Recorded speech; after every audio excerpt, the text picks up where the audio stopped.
Angin malam menyapu pasar malam desa Kedung Lodro, menyusup di antara tenda-tenda pedagang dan menyentuh wajah-wajah pengunjung yang asyik berbelanja. Suara riuh tawa anak-anak bercampur dengan denting lonceng dari komedi putar tua yang berputar lambat. Bagi penduduk desa, pasar malam bukan hanya sekadar hiburan mingguan, ini adalah denyut nadi kehidupan, tempat berkumpulnya harapan, cerita-cerita lama, dan desas-desus baru yang berbisik di sela-sela angin. Di ujung pasar malam yang nyaris gelap, sebuah angkringan kecil berdiri dengan tenang, terpisah dari hiruk-pikuk keramaian. Lampu minyak tua bergoyang pelan, cahayanya remang-remang seperti nyala lilin di malam duka. Gerobak kayu Pak Sarman, pemilik angkringan itu, terlihat usang, seperti telah berdiri di sana jauh sebelum desa ini dikenal orang.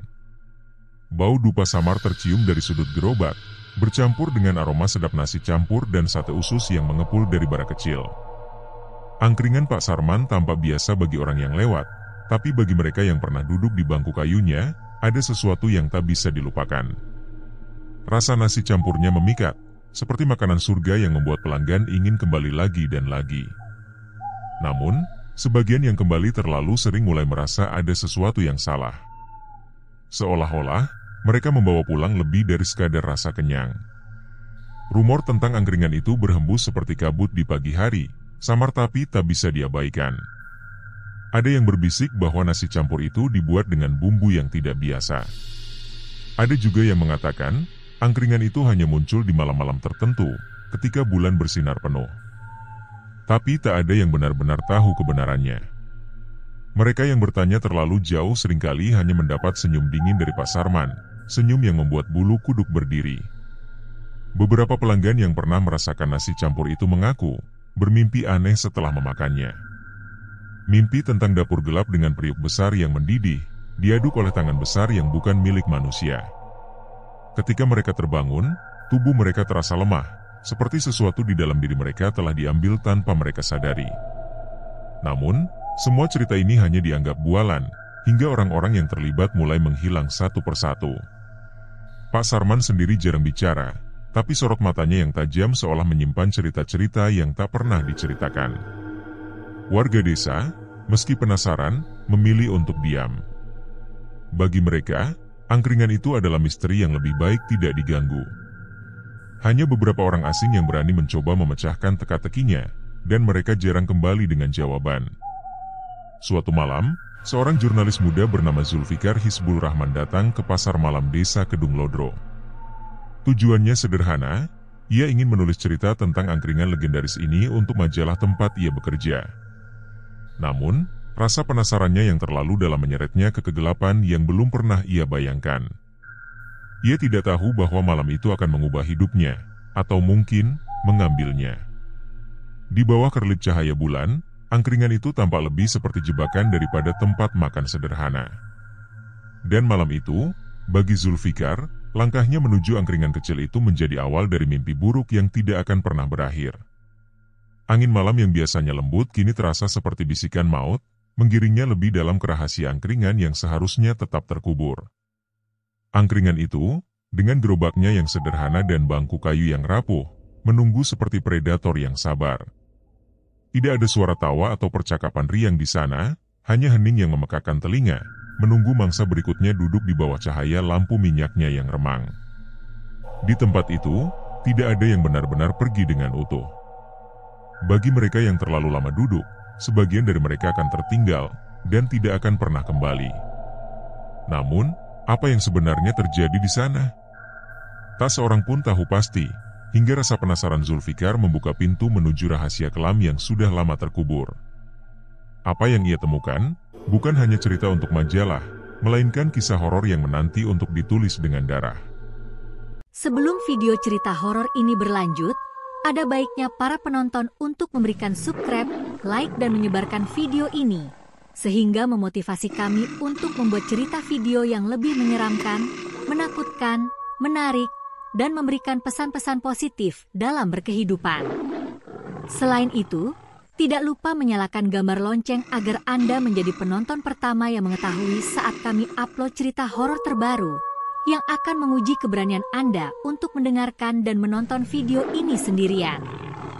Dan selamat menonton!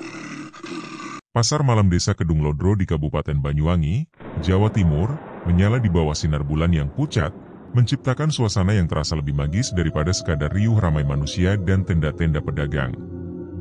Lampu-lampu gantung berwarna kuning keemasan dan lentera minyak menggantung rendah, bergoyang pelan diterpa angin malam. Suara musik dari pengeras suara yang tua bercampur dengan teriakan pedagang menawarkan dagangan mereka, menghasilkan harmoni yang aneh namun memikat. Di antara keramaian itu, Zulfikar Hizbul Rahman berdiri diam, meresapi atmosfer sekitarnya sambil menggenggam kamera digitalnya. Ia mengangkat kamera ke wajah, mengambil beberapa gambar, sebelum akhirnya menatap ke ujung pasar. Tujuan Zulfikar malam itu jelas, angkringan Pak Sarman.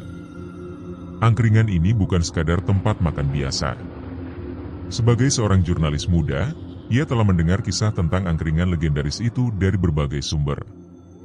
Beberapa menyebut makanannya begitu nikmat hingga pelanggan selalu ingin kembali. Namun, ada juga yang mengatakan ada sesuatu yang lebih dari sekadar rasa. Rumor gaib itu, meski terdengar berlebihan, ternyata memikat Zulfikar untuk menyelidikinya. Setelah menyusuri keramaian pasar, akhirnya Zulfikar menemukan angkringan yang dimaksud. Letaknya agak terpisah dari kios-kios lain, di bawah bayangan sebuah pohon beringin besar. Cahaya remang-remang dari lampu minyak menyinari gerobak kayu tua yang sudah mulai lapuk. Bau khas nasi campur dan sate usus menyeruak, bercampur dengan aroma yang lebih samar dan menyengat, seperti dupa yang baru saja dibakar. Pak Sarman, pemilik angkringan, berdiri di balik gerobaknya. Ia adalah pria parubaya dengan senyum yang ramah, tapi ada sesuatu dalam tatapannya yang membuat Zulfikar merasa tidak nyaman. Matanya tampak tajam, seolah-olah sedang mengamati sesuatu yang tidak terlihat. Meskipun begitu, keramahan pria itu terlihat jelas dari cara ia menyapa para pelanggan. Tidak butuh waktu lama bagi Zulfikar untuk memesan seporsi nasi campur dan secangkir teh jahe. Saat nasi campur itu tiba, Zulfikar tidak menunggu lama untuk mencicipinya. Suapan pertama terasa lezat, bahkan lebih dari yang ia bayangkan. Tapi, tepat ketika ia menelan, ada sensasi aneh yang menjalar di tubuhnya. Rasanya seperti ada sesuatu yang masuk bersama makanan itu, sesuatu yang bukan sekadar rasa. Ia menggigit bibir bawahnya, mencoba mengusir perasaan aneh itu, tapi tubuhnya mulai terasa hangat dengan cara yang tidak wajar. "Makanannya cocok, Mas?" Suara Pak Sarman tiba-tiba memecah lamunan Zulfikar. Zulfikar mendongak, dan pandangannya bertemu dengan mata Pak Sarman. Senyum pria itu lebar, tapi ada sesuatu yang salah. Senyumnya terlalu lebar, terlalu tajam. Zulfikar berusaha menenangkan diri. "Enak, Pak," jawabnya, meski ada perasaan tidak nyaman yang membuncah di dadanya. Ia mencoba menyelami pandangan mata Pak Sarman, tapi itu hanya membuatnya semakin gelisah. Setelah beberapa suapan, Zulfikar memutuskan untuk mengobrol dengan Pak Sarman, berharap mendapatkan informasi yang bisa dijadikan bahan tulisan. Namun, setiap pertanyaan yang ia ajukan dijawab dengan samar atau malah dialihkan dengan pertanyaan balik. "Resep rahasia keluarga," kata Pak Sarman singkat ketika ditanya tentang rahasia kelezatan makanannya. Yang membuat Zulfikar tidak dapat menggali informasi lebih dalam. Setelah beberapa waktu, Zulfikar merasa suasana semakin aneh. Angkringan itu masih ramai oleh pelanggan, tapi suara percakapan terdengar jauh, seolah-olah dunia di sekelilingnya mulai menjauh. Tubuhnya terasa berat, seperti ada sesuatu yang menekan punggungnya. Ia mencoba menyelesaikan tehnya dengan cepat dan berpamitan pada Pak Sarman. Ketika melangkah menjauh, Zulfikar menoleh ke belakang. Ia melihat Pak Sarman berdiri diam, menatapnya dengan senyum yang tidak pudar. Di bawah cahaya bulan, bayangan Pak Sarman tampak lebih panjang dari yang seharusnya, hampir menyentuh ujung jalan pasar malam. Zulfikar merinding, tapi ia terus melangkah. Malam itu, ia pulang dengan kepala penuh pertanyaan dan tubuh yang terasa aneh. Sensasi hangat di tubuhnya tak kunjung hilang, bahkan semakin menguat.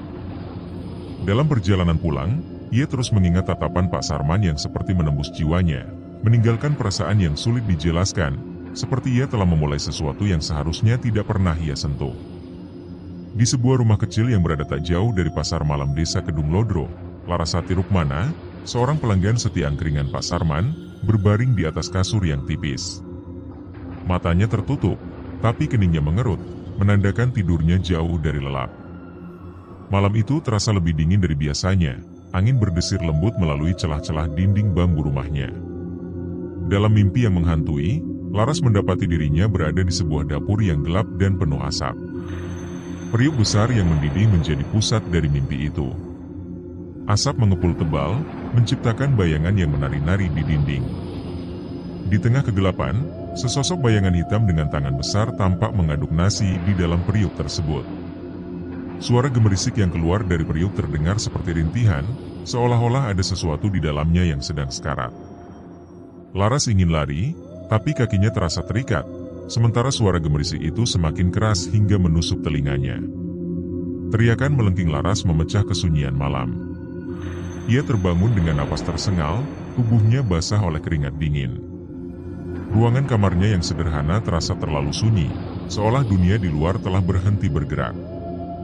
Dengan tangan gemetar, Laras menyentuh lengan kirinya dan merasakan sebuah luka kecil, seperti goresan. Ia memandangi luka itu dengan bingung. Ia tidak ingat bagaimana mendapatkan luka itu.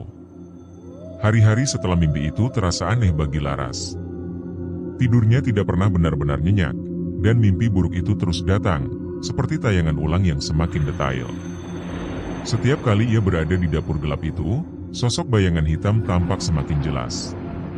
Tangan besarnya terlihat berlumuran sesuatu yang berkilauan, seperti cairan merah pekat. Rasanya seperti ada sesuatu yang sedang merangkak masuk ke dalam dirinya, menyentuh bagian terdalam jiwanya. Laras mencoba menceritakan mimpi-mimpinya kepada teman-temannya, berharap menemukan kelegaan. Tapi tanggapan mereka justru membuatnya merasa semakin terasing. "Mungkin kamu makan kebanyakan sebelum tidur," kata seorang teman sambil tertawa kecil. Yang lain menambahkan, jangan terlalu dipikirkan. Itu cuma mimpi buruk biasa." Ucapan mereka terdengar ringan, tapi Laras tahu ada sesuatu yang jauh lebih besar dari sekadar mimpi buruk. Keanehan mulai berkembang saat dua temannya mengaku mengalami hal yang sama. Salah satu dari mereka, Rina, menceritakan ia juga bermimpi berada di dapur yang gelap dengan periuk besar. "Tapi di mimpiku, aku merasa seperti sedang diaduk di dalam periuk itu," kata Rina dengan wajah pucat. Teman lainnya, Tia, mengaku sering terbangun dengan rasa lemas dan luka-luka kecil di tubuhnya. Kisah mereka membuat Laras merinding. Ada sesuatu yang salah dengan angkringan itu, sesuatu yang tidak bisa dijelaskan dengan logika. Ketiganya mulai menyadari bahwa mimpi-mimpi sama itu bukan sekadar kebetulan. Laras mengingat rasa nasi campur yang ia makan terakhir kali.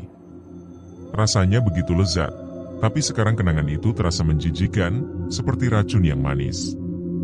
Ketakutan mulai menjalar di antara mereka. Meskipun rasa nasi campur itu terus menghantui pikiran mereka, keinginan untuk kembali ke angkringan perlahan berubah menjadi ketakutan yang mencekam. Namun, rasa lapar yang aneh kadang membisikkan nama angkringan itu di pikiran Laras, memanggilnya kembali. Malam berikutnya, mimpi buruk Laras menjadi lebih nyata. Ia terbangun dengan perasaan ada seseorang di kamarnya. Ruangan itu gelap, tapi ia bisa merasakan kehadiran yang dingin. Ketika ia menoleh ke sudut kamar, bayangan hitam besar dari mimpinya berdiri di sana, diam, dengan tangan besar yang tampak menggenggam sesuatu. Laras menutup matanya, berusaha meyakinkan dirinya bahwa ini hanya imajinasi. Tapi rasa dingin di udara semakin menusuk, dan ia mendengar suara gemerisik samar yang sama seperti dalam mimpinya. Laras akhirnya menemukan dirinya terjaga sepanjang malam, memeluk lutut di sudut tempat tidur. Ketika pagi datang, matanya sembab, dan tubuhnya terasa lebih lemah dari sebelumnya. Luka-luka kecil di tubuhnya semakin banyak, meski ia tidak pernah tahu kapan mendapatkannya. Dalam hati, ia tahu ada sesuatu yang sedang terjadi, sesuatu yang berasal dari dapur angkringan Pak Sarman. Sesuatu yang perlahan merayap masuk ke dalam hidupnya, mengambil bagian demi bagian tanpa ia sadari.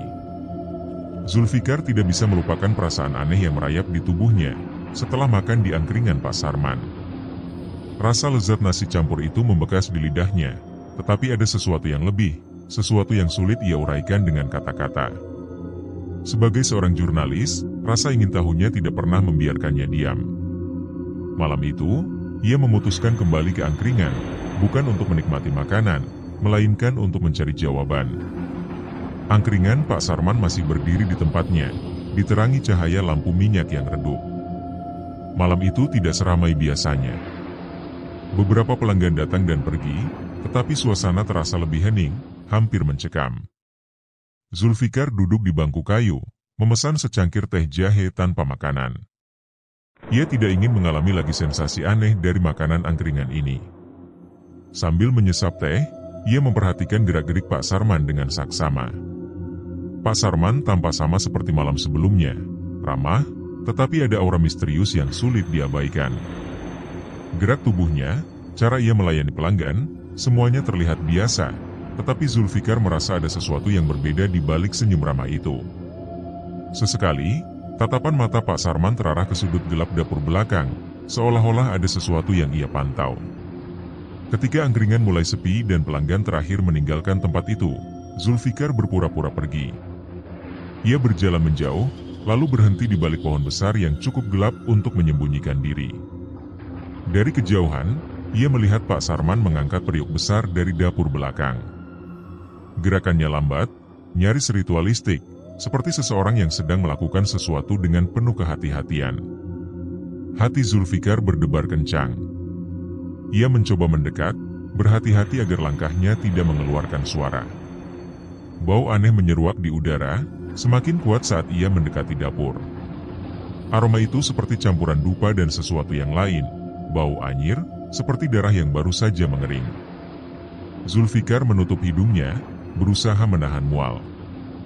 Dari celah kecil di dinding bambu dapur, ia melihat sesuatu yang membuat bulu kuduknya berdiri. Di sana, Pak Sarman berdiri di depan periuk besar yang ia bawa tadi. Ia tampak sedang mengaduk nasi di dalamnya, tetapi ada sesuatu yang janggal. Gerakannya lambat, seperti sedang dipandu oleh sesuatu. Zulfikar memperhatikan lebih saksama dan menyadari keanehan yang luar biasa. Bayangan besar dengan bentuk samar berdiri di belakang Pak Sarman. Bayangan itu bukan bayangan manusia. Bentuknya tidak jelas, tetapi ukurannya jauh lebih besar daripada tubuh Pak Sarman. Bayangan itu tampak mengulurkan tangan yang tidak berbentuk untuk menyentuh bahu Pak Sarman, seperti sedang membimbingnya. Setiap kali bayangan itu bergerak, aroma dupa bercampur darah semakin menusuk hidung Zulfikar. Ia mundur setapak, mencoba menguasai dirinya agar tidak muntah. Pak Sarman tampaknya tidak menyadari keberadaan Zulfikar, tetapi bayangan itu, entah bagaimana, tampak bergerak sedikit ke arah celah tempat Zulfikar mengintip. Zulfikar merasa jantungnya hampir berhenti. Ia mundur lebih jauh, berusaha tidak mengeluarkan suara sedikit pun. Di dalam dapur, suara gemerisik terdengar samar, seperti suara sesuatu yang menggesek-gesek logam. Zulfikar akhirnya memutuskan untuk pergi, tetapi sebelum ia berbalik, ia melihat sesuatu yang membuat tubuhnya membeku. Bayangan besar itu perlahan memutar kepalanya, meski bentuknya sulit dikenali, tetapi ia merasa seperti sedang ditatap oleh sesuatu yang tidak seharusnya ada di dunia ini. Tubuhnya merinding, dan tanpa berpikir panjang, ia melangkah cepat menjauh dari tempat itu. Malam itu, Zulfikar merasa tubuhnya lebih dingin dari biasanya. Perasaan ia telah menyaksikan sesuatu yang tidak seharusnya, membuat pikirannya tidak tenang. Ia tidak tahu apa yang sedang terjadi di dapur angkringan itu, tetapi satu hal yang pasti, angkringan Pak Sarman bukanlah tempat makan biasa. Ada sesuatu yang jauh lebih gelap, lebih mengerikan, tersembunyi di balik aroma nasi campur yang memikat. Penyelidikan Zulfikar semakin mendalam, tetapi bersamaan dengan itu, rasa ngeri yang ia rasakan juga semakin besar. Ia mulai berbicara dengan penduduk desa, mencoba menggali informasi tentang angkringan Pak Sarman. Namun, respons mereka hampir seragam, diam dan gelisah. Setiap kali ia menyebut nama angkringan itu, pandangan mereka segera beralih, dan beberapa bahkan berpura-pura tidak mendengar. Desa ini tampaknya menyimpan rahasia yang telah lama mereka sepakati untuk tidak dibicarakan. Akhirnya, seorang warga tua bernama Pak Rekso memberanikan diri untuk bicara. Dengan suara bergetar, ia berkata, setiap 6 bulan sekali, 12 pelanggan angkringan itu, mereka tidak pernah baik-baik saja setelahnya. Pak Rekso berhenti sejenak, tatapannya menerawang. Beberapa meninggal begitu saja. Ada yang sakit parah tanpa sebab, ada yang hilang begitu saja, tidak pernah kembali. Zulfikar mencatat dengan cermat setiap kata yang diucapkan Pak Rekso, tetapi rasa dingin mulai menjalar di tubuhnya. "Tumbal," bisik Pak Rekso, hampir tidak terdengar. Orang-orang itu dipilih sebagai tumbal. Tapi alasannya? Siapa yang tahu? Yang jelas, setelah makan di angkringan itu, susah sekali lepasnya. Kalimat terakhir itu diucapkan dengan nada penuh ketakutan, seperti seseorang yang telah melihat sesuatu yang tidak bisa diungkapkan. Rasa penasaran Zulfikar semakin menjadi-jadi. Ia menelusuri laporan-laporan lama tentang desa ini, dan semua informasi mengarah pada pola yang sama. Setiap 6 bulan, 12 orang yang sering makan di angkringan mengalami nasib tragis. Beberapa kematian terdengar tidak masuk akal. Seorang pria muda yang ditemukan membeku di sungai meskipun musim panas, seorang ibu rumah tangga yang tiba-tiba terjatuh dari tangga tanpa saksi, dan seorang pedagang yang tubuhnya ditemukan mengering seperti daun tua. Namun, ada juga yang menghilang begitu saja. Salah satunya seorang gadis bernama Sari. Zulfikar menemukan foto lamanya di salah satu rumah warga yang enggan bicara. Sari sering makan di angkringan itu, kata seorang wanita muda yang mengaku sebagai teman Sari. Dia bilang nasi campurnya membuat dia merasa hidup, tapi suatu malam, dia tidak pernah pulang. Polisi tidak pernah menemukannya. Malam semakin larut saat Zulfikar duduk di kamar penginapan kecilnya, menatap catatan yang ia buat sepanjang hari. Pola itu mulai membentuk gambaran mengerikan di kepalanya. Angkringan Pak Sarman tidak hanya sebuah tempat makan, itu adalah perangkap yang perlahan menjaring mangsanya. Setiap 12 orang yang terpilih, tampaknya memiliki peran dalam sebuah ritual yang tidak ia mengerti sepenuhnya. Namun, bagaimana proses pemilihannya? Apa yang membuat seseorang menjadi target? Pertanyaan itu menghantuinya, tetapi jawaban yang ia temukan justru lebih mengerikan. Ia mengingat bagaimana Pak Sarman selalu tersenyum ramah pada setiap pelanggan, tetapi ada tatapan aneh yang ia berikan pada beberapa orang, termasuk dirinya. Apakah itu berarti ia juga telah menjadi salah satu dari 12 orang di berikutnya?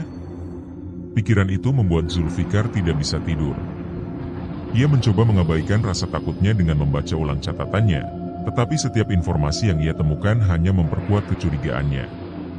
Ia mengingat kembali rasa aneh yang menjalar di tubuhnya setelah makan nasi campur itu. Apakah itu tanda bahwa ia telah ditandai? Keesokan harinya, Zulfikar kembali berbicara dengan penduduk desa, kali ini lebih hati-hati. Ia bertemu dengan seorang wanita tua bernama Mbah Ratmi yang tinggal di ujung desa. Mbah Ratmi awalnya enggan bicara, tetapi setelah Zulfikar meyakinkannya jika dirinya hanya ingin mencari kebenaran, wanita tua itu membuka mulutnya. "Pak Sarman bukan orang sembarangan," kata Mbah Ratmi dengan suara pelan. "Angkringan itu ada karena perjanjian. Dan perjanjiannya selalu butuh tumbal." Malam itu, Zulfikar merasakan atmosfer desa yang semakin berat. Setiap langkahnya terasa diawasi, setiap bayangan tampak bergerak, meskipun angin malam nyaris tidak berembus. Ia tahu, jika ia terus menggali lebih dalam, ia tidak hanya mengungkap rahasia, tetapi juga menarik perhatian sesuatu yang lebih gelap, sesuatu yang tidak ingin ditemukan. Zulfikar akhirnya menemukan seseorang yang mau bicara tentang misteri angkringan Pak Sarman. Narasumber itu bernama Mbah Wiji. Dukun tua yang tinggal di ujung desa itu menerima kedatangannya dengan ekspresi waspada. Rumah Mbah Wiji terasa berbeda dari tempat lain di desa Kedung Lodro. Udara di sekitarnya terasa berat, dan aroma dupa yang pekat menyeruak dari pintu rumah yang setengah terbuka. "Kamu tahu apa yang kamu hadapi, Nak?" tanya Mbah Wiji dengan suara serak, memecah kesunyian. Zulfikar mengangguk, meski sebenarnya ia tidak yakin sepenuhnya. Ia hanya tahu bahwa ia harus mencari jawaban, dan ia berharap Mbah Wiji dapat memberikan petunjuk.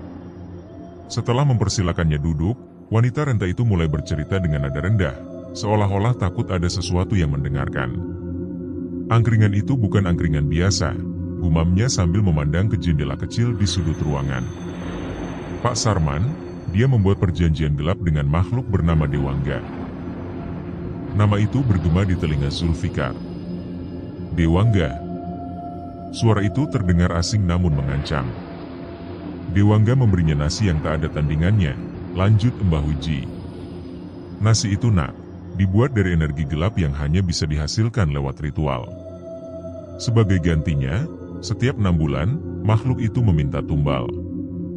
12 jiwa, tidak kurang, tidak lebih. Zulfikar menelan ludah, merasakan darahnya berdesir. Kata-kata itu terasa seperti vonis kematian. Dan jika tidak ada tumbal? Tanyanya, meski dalam hati ia tahu jawabannya tidak akan menyenangkan. Mbah Wiji menghela napas panjang, suaranya hampir tidak terdengar ketika ia berkata, jikalau tak ada tumbal, keluarga Pak Sarman yang akan jadi korban. Tapi, itu tidak berarti Dewangga berhenti di situ. Dia tidak pernah puas, tidak pernah kenyang. Zulfikar merasakan tubuhnya melemas. Ia mencoba merangkai kembali kejadian-kejadian yang ia alami selama ini. Mimpi buruk, rasa aneh saat makan nasi campur, dan semua cerita penduduk desa. Semua itu kini tampak seperti bagian dari sebuah pola yang lebih besar, pola yang mencengkeram siapapun yang terlibat. Ia tidak bisa mengabaikan kemungkinan bahwa dirinya mungkin salah satu dari 12 orang yang dipilih. Apakah saya salah satu dari mereka? Tanya Zulfikar, suaranya bergetar. Mbah Wiji menatapnya lama sebelum menjawab, "Ya aku tidak tahu nak. Tapi kalau kamu makan di sana, besar kemungkinan kamu sudah masuk dalam permainan ini." Wanita tua itu berdiri, mengambil sebuah mangkuk kecil dari rak kayu, dan menyerahkan secarik daun kering kepada Zulfikar. "Ini bisa membantu sementara, untuk melindungi jiwamu. Tapi perlindungan ini tidak akan bertahan lama." Malam itu, Zulfikar berjalan pulang dengan pikiran yang penuh kecemasan. Jalanan desa yang biasanya terasa damai kini tampak lebih gelap dari biasanya.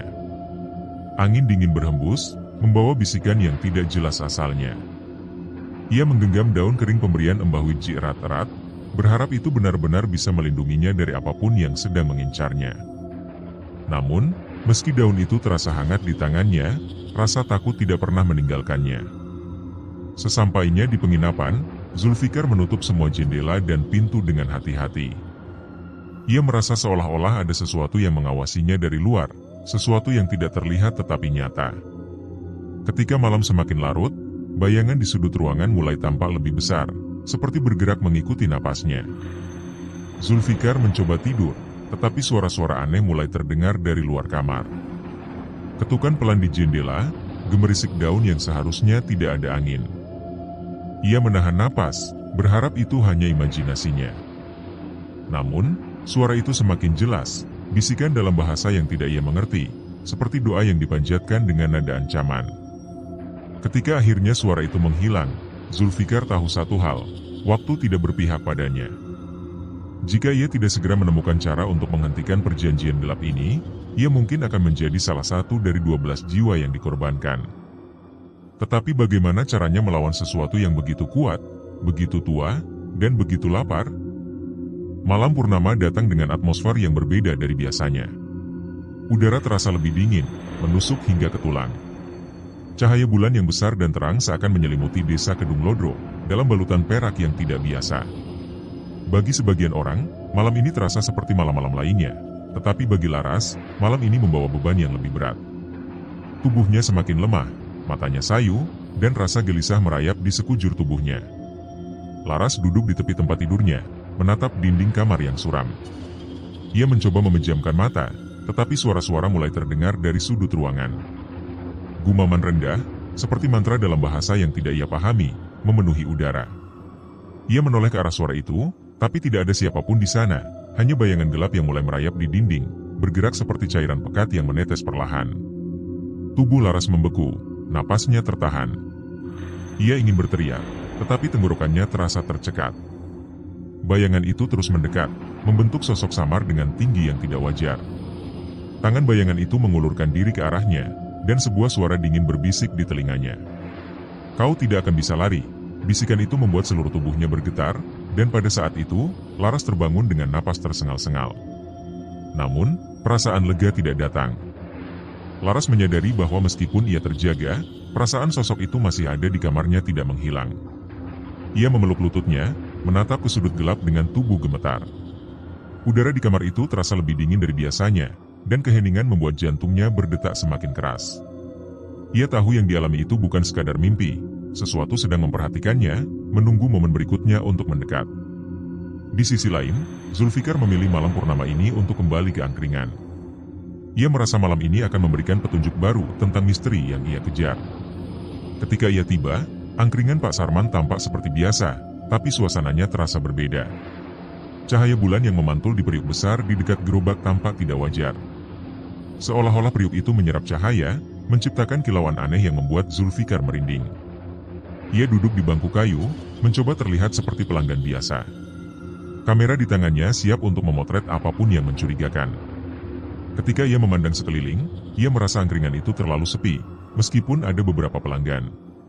Seakan-akan mereka tidak benar-benar ada di sana, hanya bayangan dari dunia lain yang melintasi batas kenyataan. Saat Zulfikar mengambil foto, kejadian ganjil terjadi. Seorang pelanggan yang duduk tidak jauh darinya tiba-tiba menghilang. Tidak ada suara, tidak ada peringatan, hanya bangku kayu kosong yang tersisa. Mata Zulfikar membelalak, dan ia menoleh ke arah Pak Sarman. Pria itu berdiri di belakang gerobak, tersenyum tipis. Tidak ada tanda keterkejutan di wajahnya, hanya ekspresi tenang seolah-olah ia tahu apa yang baru saja terjadi. Hati Zulfikar berdegup kencang. Ia mencoba menyembunyikan rasa takutnya, tetapi pikirannya kacau. Apa yang baru saja ia lihat? Apakah itu nyata, atau ia mulai kehilangan kewarasannya? Ia kembali memandang bangku kosong itu, berharap pelanggan tadi akan muncul kembali, tetapi tidak ada apapun yang berubah. Pak Sarman mulai melayani pelanggan lain, seolah-olah tidak ada yang terjadi. Namun, mata Zulfikar menangkap sesuatu yang aneh, pergerakan samar di balik gerobak. Seperti bayangan besar yang bergerak lambat, hampir tidak terlihat. Zulfikar merasa tenggorokannya kering. Ia ingin berdiri dan pergi, tetapi tubuhnya seakan terpaku di tempat. Malam semakin larut, dan suasana angkringan semakin sunyi. Zulfikar tahu peristiwa yang disaksikan dengan matanya sendiri itu bukan kebetulan. Ia harus bertindak cepat sebelum menjadi korban berikutnya. Dengan tangan gemetar, ia menyimpan kameranya dan beranjak pergi, tapi sebelum meninggalkan tempat itu, ia melirik ke arah Pak Sarman sekali lagi. Pria itu masih tersenyum, tetapi mata tajamnya memancarkan sesuatu yang lain, sebuah peringatan jika Zulfikar tidak akan bisa pergi begitu saja tanpa konsekuensi. Ketika ia berjalan menjauh, udara terasa semakin berat, seperti ada sesuatu yang mengikutinya. Zulfikar tidak menoleh, tetapi ia tahu bayangan gelap itu masih berada di belakangnya, memperhatikan setiap langkahnya, menunggu saat yang tepat untuk menyerang. Malam itu, pukul 2 dini hari, udara di sekitar angkringan Pak Sarman terasa lebih dingin dari biasanya. Langit gelap, hanya diterangi sinar bulan yang samar. Zulfikar dengan senter kecil di tangannya, menyelinap ke dapur angkringan. Ia tahu ini berisiko, tetapi rasa penasarannya mengalahkan rasa takutnya. Jika ingin memahami apa yang sebenarnya terjadi di angkringan ini, ia harus masuk ke dalam pusat kegelapan itu sendiri. Dapur angkringan itu lebih besar dari yang ia duga. Dari luar, dapur ini tampak seperti ruang kecil di balik gerobak, tetapi begitu masuk, ia menemukan ruangan yang seolah tidak ada ujungnya. Langit-langitnya tinggi, dan dinding-dinding bambunya memancarkan bayangan aneh saat senter Zulfikar menyusuri setiap sudut. Di tengah ruangan, berdiri sebuah periuk besar, tampak tua dan menghitam oleh waktu. Hawa panas memancar darinya, meskipun tidak ada api yang terlihat di bawahnya. Zulfikar mendekati periuk itu dengan hati-hati. Aroma aneh menyeruak dari periuk itu, bau seperti dupa yang tercampur dengan darah segar. Ketika ia memfokuskan cahaya senter ke lantai, ia melihat simbol-simbol aneh yang terukir di sekitarnya. Simbol-simbol itu berwarna merah kecoklatan, menyerupai darah yang telah lama mengering. Ada pola yang jelas, seperti lingkaran besar dengan garis-garis bercabang menuju ke periuk, seolah simbol-simbol itu mengarahkan energi ke dalamnya. Dengan hati-hati, Zulfikar berjongkok untuk melihat lebih dekat. Tangannya menyentuh salah satu simbol, dan tiba-tiba ruangan itu terasa bergetar. Suara jeritan melengking memecah keheningan, memenuhi udara dengan rasa sakit dan penderitaan yang tak kasat mata. Jeritan itu terdengar seperti berasal dari banyak suara sekaligus, manusia dan bukan manusia. Zulfikar tersentak mundur, memegangi telinganya yang terasa berdenging. Langkahnya yang tergesa-gesa membuatnya tersandung sesuatu di lantai. Ia jatuh terduduk, dan senter kecilnya terlepas, mengguling ke sudut ruangan. Dengan cahaya senter yang kini hanya menyinari sebagian dapur, Zulfikar melihat sesuatu yang membuat napasnya terhenti. Dari balik bayangan, sesosok makhluk besar muncul perlahan. Makhluk itu tidak seperti apapun yang pernah ia lihat. Wujudnya campuran antara manusia dan binatang, dengan tubuh hitam legam yang tampak berkilauan di bawah cahaya samar. Mata makhluk itu merah menyala, menatap Zulfikar dengan intensitas yang membuatnya merasa kecil dan tak berdaya. Taring-taring tajam terlihat di rahangnya, dan cakar panjangnya mencakar lantai, menghasilkan suara yang membuat bulu kuduk Zulfikar berdiri. Makhluk itu mendekat dengan gerakan lambat, seperti sedang menikmati rasa takut yang terpancar dari mangsanya. Suara rendah keluar dari tenggorokan makhluk itu, seperti gumaman yang berat dan dalam. Zulfikar merasakan tubuhnya gemetar hebat. Ia mencoba mundur dengan merangkak, tetapi punggungnya menabrak dinding. Makhluk itu kini hanya berjarak beberapa langkah darinya. Nafas makhluk itu terasa panas, menusuk kulit Zulfikar, membawa bau busuk yang membuat perutnya mual. Zulfikar berusaha bangkit, tetapi tubuhnya terasa lemas. Ia ingin berteriak, tetapi suaranya tercekat di tenggorokan. Mata makhluk itu tidak pernah lepas darinya, seolah-olah sedang memutuskan apa yang akan dilakukan selanjutnya. Dalam hati, Zulfikar tahu ia sedang menghadapi sesuatu yang bukan berasal dari dunia ini, sesuatu yang kekuatannya jauh melampaui manusia biasa. Saat makhluk itu mengangkat cakarnya, Zulfikar merasa waktunya telah habis. Ia memejamkan mata, menunggu rasa sakit yang akan datang. Tetapi suara keras tiba-tiba menggema dari arah periuk. Jeritan lain, lebih keras dan lebih menyakitkan, memenuhi ruangan. Makhluk itu berhenti sejenak, menoleh ke arah periuk, dan dalam kekacauan itu, Zulfikar merasakan kesadarannya memudar. Gelap. Saat Zulfikar membuka mata lagi, ia mendapati dirinya tidak lagi berada di dapur angkringan. Tubuhnya terasa berat, dan kepalanya berdenyut nyeri. Di sekelilingnya, suara-suara samar terdengar, seperti bisikan yang tidak ia mengerti. Ia berusaha bangun, tetapi pandangannya kabur. Di dalam pikirannya, satu hal terus bergema, ia telah melihat sesuatu yang tidak seharusnya dilihat, dan sekarang, ia tahu dirinya telah menjadi bagian dari sesuatu yang jauh lebih besar dan lebih gelap daripada yang pernah ia bayangkan. Ketika Zulfikar membuka matanya, ia mendapati dirinya berada di ruangan kecil yang penuh dengan aroma dupa. Langit-langit anyaman bambu tampak goyah di atasnya, dan lampu minyak yang redup menyinari sudut ruangan. Di sampingnya, Mbah Wiji duduk di sebuah kursi kayu, memandangnya dengan sorot mata penuh keprihatinan. "Kamu hampir tidak selamat," kata wanita tua itu dengan suara rendah, menyerahkan segelas air hangat. Zulfikar mengangkat tubuhnya perlahan, merasakan nyeri di seluruh badannya. "Apa yang terjadi, Mbah?" tanyanya dengan suara serak. Mbah Wiji menghela napas panjang, mengusap kain lusuh di pangkuannya sebelum menjawab, makhluk itu. Dewangga. Dia tahu kamu mencoba menghancurkan perjanjiannya.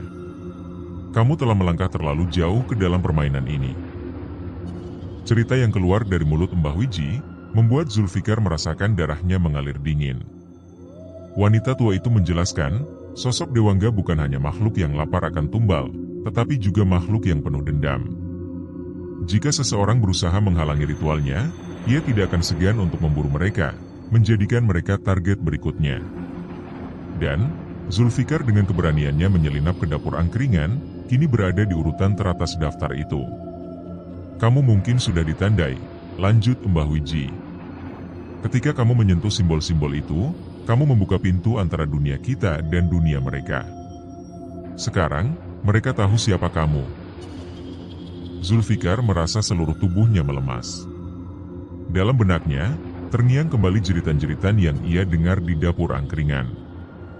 Apakah suara-suara itu adalah jiwa-jiwa para tumbal sebelumnya? Di tempat lain, Lara sedang menghadapi kengerian yang tak kalah besar. Ketika ia pulang dari angkringan beberapa malam yang lalu, ia membawa pulang sebungkus nasi campur. Malam itu, ia merasa terlalu lemah untuk makan, dan nasi itu tetap berada di atas meja hingga malam purnama tiba. Ketika ia memandang bungkusan itu di bawah cahaya bulan, sesuatu yang tidak wajar tertangkap oleh matanya. Di antara butiran nasi, Laras melihat sesuatu yang membuat bulu kuduknya berdiri. Ada serpihan kecil yang tampak seperti kulit manusia, dengan tekstur kasar dan warna pucat yang menjijikkan. Ia memeriksa lebih dekat, memastikan bahwa itu bukan halusinasi. Semakin lama ia memandangnya, semakin jelas fakta mengerikan itu. Serpihan-serpihan itu tampak seperti bagian tubuh yang sudah lama mati. Perut Laras bergolak hebat. Ia melemparkan piring itu ke lantai, melihat nasi dan serpihan itu berhamburan. Tangannya gemetar saat ia mundur ke dinding, mencoba menjauh dari apapun yang ada di atas meja itu. Ketakutan mulai menyergapnya. Apakah selama ini ia telah memakan sesuatu yang berasal dari tubuh manusia? Kengerian itu tidak berhenti di situ. Laras mulai mengingat kembali rasa aneh yang ia alami setiap kali makan di angkringan Pak Sarman. Rasa lezat itu kini terasa, seperti kutukan yang menjalari tubuhnya. Ia menyadari nasi itu bukan sekadar makanan, tetapi alat yang mengikat para pelanggan pada lingkaran ritual yang gelap. Sementara itu, Zulfikar mencoba mencari jalan keluar dari situasi yang mengerikan ini. "Apa yang harus saya lakukan, Mbah?" tanyanya dengan nada putus asa. Mbah Wiji menatapnya lama sebelum menjawab, "Kamu harus menghancurkan periuk itu. Itu adalah pusat kekuatan mereka. Tapi ingat, makhluk itu tidak akan diam saja. Dia akan melawan." Malam itu, Laras merasa kehadiran sesuatu di kamarnya. Bayangan gelap bergerak di dinding, sama seperti yang ia lihat sebelumnya. Kali ini, bayangan itu tampak lebih besar, lebih mengancam. Sebuah suara berbisik di telinganya, memanggil namanya dengan nada dingin. Laras mencoba berteriak, tetapi suaranya tidak keluar. Ia hanya bisa menatap dengan ketakutan saat bayangan itu mendekat, memeluknya dalam kegelapan. Zulfikar yang masih di rumah Mbah Wiji, merasakan keanehan yang sama. Udara di sekitar mereka tiba-tiba menjadi berat, dan suara jeritan samar terdengar dari luar jendela. Mbah Wiji menutup matanya, merapal mantra pelindung, tetapi ia tahu jika sang waktu semakin menipis. Malam purnama berikutnya, kata Mbah Wiji dengan suara yang hampir berbisik. "Itu satu-satunya kesempatanmu. Kalau tidak..." Ia tidak melanjutkan, tetapi Zulfikar tahu akhir dari kalimat itu tidak akan membawa kabar baik. Laras dan Zulfikar kini berada di ujung permainan yang tidak mereka pilih untuk dimasuki. Kengerian dari angkringan Pak Sarman kini sepenuhnya mengepung mereka, dan satu-satunya jalan keluar adalah menghadapi kegelapan itu secara langsung. Namun, dengan Dewangga yang mengintai di setiap sudut, apakah mereka akan berhasil selamat? Ataukah mereka hanya akan menjadi bagian dari daftar tumbal berikutnya? Pelarian Laras dari rumahnya malam itu bukan sekadar upaya melarikan diri. Ia berlari dengan napas terengah-engah, tubuhnya yang lemah hampir menyerah di setiap langkah. Tapi ketakutan dan bisikan suara asing yang terus memanggil namanya mendorongnya untuk terus maju. Dalam gelap malam, ia akhirnya tiba di rumah Mbah Wiji, di mana Zulfikar sudah menunggunya.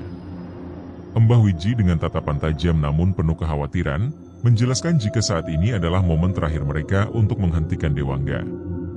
"Kalian harus menghancurkan periuk besar itu," katanya, suaranya tegas meski tubuhnya terlihat rapuh. "Itu adalah sumber kekuatannya. Tapi ingat, kalian hanya bisa melakukannya saat malam purnama berikutnya, ketika kekuatan makhluk itu berada di puncak sekaligus paling rentan." Rencana mulai dirancang, tetapi ketakutan menyelimuti ruangan itu. Mereka tahu apa yang akan mereka hadapi, bukan sekadar ritual gelap atau mantra kuno. Mereka akan berhadapan langsung dengan Dewangga, makhluk yang telah menuntut darah dan jiwa selama bertahun-tahun. Laras menggenggam tangan Zulfikar, mencoba menenangkan gemetar di jari-jarinya sendiri. "Kalau ini gagal, kita tidak punya kesempatan lagi," gumamnya. Pada malam purnama ke-6, mereka bergerak. Dengan membawa alat-alat sederhana, minyak tanah, korek api, dan kapak kecil, Zulfikar dan Laras menyelinap ke angkringan Pak Sarman. Malam itu, angkringan tampak lebih suram dari biasanya. Cahaya bulan menyoroti dapur belakang, membuat bayangan periuk besar tampak lebih mengancam. Udara terasa berat, dipenuhi aroma dupa dan sesuatu yang seperti darah segar. Mereka masuk ke dapur dengan hati-hati. Di sana, mereka menemukan Pak Sarman berdiri di depan periuk besar, menggumamkan mantra dalam bahasa Jawa kuno yang tidak mereka mengerti. Di sekelilingnya, 12 bayangan manusia duduk diam, wajah mereka kosong tanpa ekspresi. Zulfikar merasakan kakinya hampir goyah, tetapi tatapan Laras yang penuh tekad membuatnya tetap berdiri. Laras mengambil botol minyak tanah, menyiramkannya ke periuk besar. Aroma tajam menyebar, bercampur dengan bau aneh yang keluar dari periuk. Sementara itu, Zulfikar mengayunkan kapaknya ke lantai, menghancurkan simbol-simbol ritual yang melingkari periuk. Suara gemerisik dan desis aneh memenuhi udara, seperti sesuatu yang sedang melawan. Namun, sebelum mereka selesai, suara gemuruh menggema dari dalam periuk.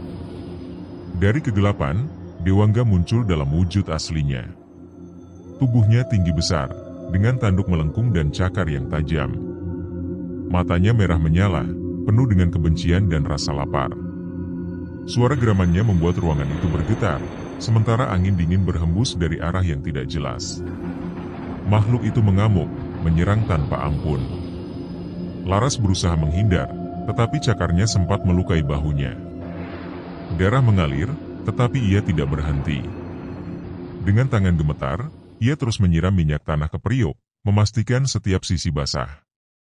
Sementara itu, Zulfikar mencoba mengalihkan perhatian Dewangga dengan menyerang simbol-simbol yang tersisa.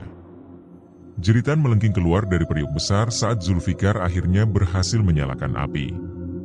Api itu langsung menyambar minyak tanah, membakar periuk dengan cepat.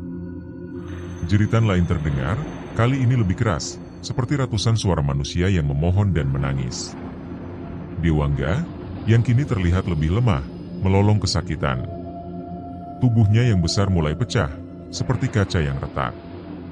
Angin kencang memenuhi dapur, membuat api berkobar lebih besar. Dewangga mencoba mendekati periuk, tetapi api itu menahannya, membakar setiap bagian tubuhnya yang mendekat. Laras jatuh ke lantai, tubuhnya lemah akibat luka yang dideritanya, tetapi ia tersenyum lemah melihat api yang terus membesar. Zulfikar menarik Laras menjauh saat angkringan mulai runtuh.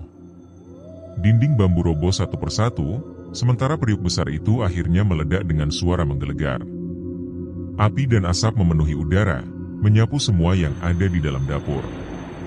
Dewangga mengeluarkan lolongan terakhir sebelum tubuhnya lenyap, hilang bersama periuk yang telah menjadi sumber kekuatannya. Ketika semuanya berakhir, Zulfikar dan Laras hanya bisa terdiam, memandang reruntuhan angkringan yang kini menjadi tumpukan abu. Udara malam terasa lebih ringan, tetapi mereka tahu bahwa pertempuran ini telah meninggalkan luka yang mendalam, bukan hanya di tubuh, tetapi juga di jiwa mereka.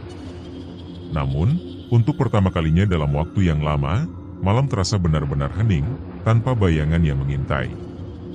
Mbah Wiji menyambut mereka dengan pelukan hangat saat mereka kembali. Wanita tua itu tidak mengatakan apa-apa, tetapi dari tatapannya, mereka tahu bahwa semuanya telah selesai.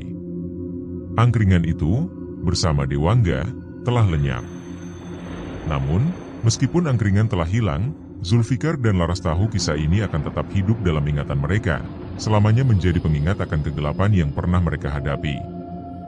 Keesokan paginya, lokasi angkringan Pak Sarman hanya menyisakan kehampaan.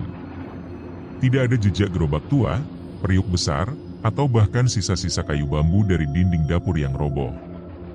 Penduduk desa yang penasaran dan memberanikan diri untuk mendekat hanya menemukan tanah yang gosong, seperti baru saja terbakar. Bau hangus masih samar-samar tercium, bercampur dengan aroma aneh seperti dupa yang telah lama padam. Beberapa warga mulai berbisik, mencoba menafsirkan apa yang sebenarnya terjadi. Beberapa mengatakan angkringan itu menghilang bersama Pak Sarman, ditelan oleh makhluk yang selama ini menjadi sumber kekuatannya. Yang lain percaya tempat itu telah dibersihkan, tetapi tidak ada yang berani mendekat lebih dari beberapa meter. Aura kelam masih terasa menggantung di udara, membuat bulu kuduk mereka berdiri meskipun matahari pagi bersinar terang. Namun, cerita tidak berakhir dengan lenyapnya angkringan itu. Dalam beberapa hari setelah peristiwa tersebut, desas-desus tentang pelanggan angkringan yang pernah makan di sana mulai bermunculan. Beberapa orang dilaporkan hilang secara misterius. Seorang pedagang sayur tidak pernah pulang setelah pergi ke pasar malam, dan seorang pemuda ditemukan tak sadarkan diri di tepi hutan, tubuhnya dingin seperti mayat. Warga mulai menyadari, meskipun Dewangga telah lenyap, jejaknya masih tertinggal di desa ini. Zulfikar mencoba melupakan semua yang telah terjadi dengan kembali ke kehidupannya di kota. Namun, bayangan malam-malam kelam di angkringan itu terus menghantui pikirannya.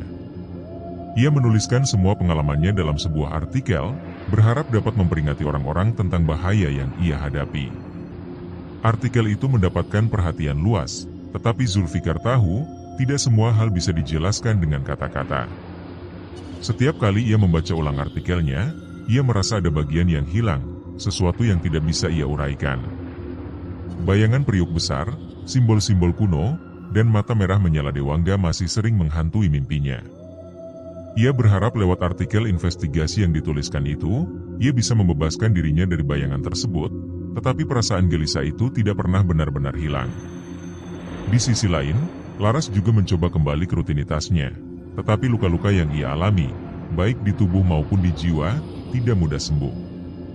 Malam-malamnya dipenuhi mimpi buruk, dan setiap kali ia terbangun, ia merasa seolah-olah sedang diawasi.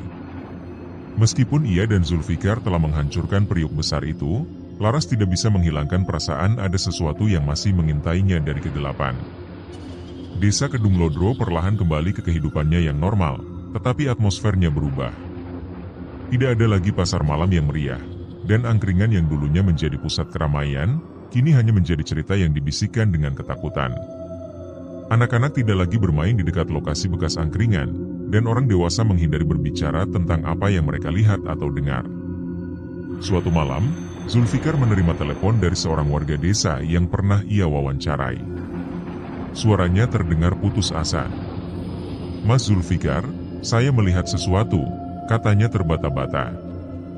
Bayangan besar itu muncul di dekat rumah saya. Apakah ini belum berakhir? Telepon itu terputus sebelum Zulfikar sempat menjawab, meninggalkan dirinya dengan pertanyaan yang membekukan darah. Ketika Zulfikar menutup telepon, ia merasa udara di sekelilingnya menjadi lebih dingin. Ia menatap jendela apartemennya, dan untuk sesaat, ia pikir ia melihat sesuatu bergerak di luar, sebuah bayangan besar dengan mata merah menyala.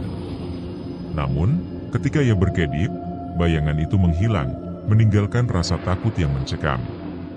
Pada akhirnya, baik Zulfikar maupun Laras menyadari bahwa mereka mungkin tidak pernah benar-benar bebas dari kutukan ini. Meskipun angkringan telah hilang, jejaknya masih tertinggal di dunia ini, seperti noda yang tidak bisa dihapus. Setiap malam, di bawah cahaya bulan, mereka bertanya-tanya apakah angkringan itu benar-benar telah lenyap, atau hanya menunggu waktu untuk kembali. Tamat.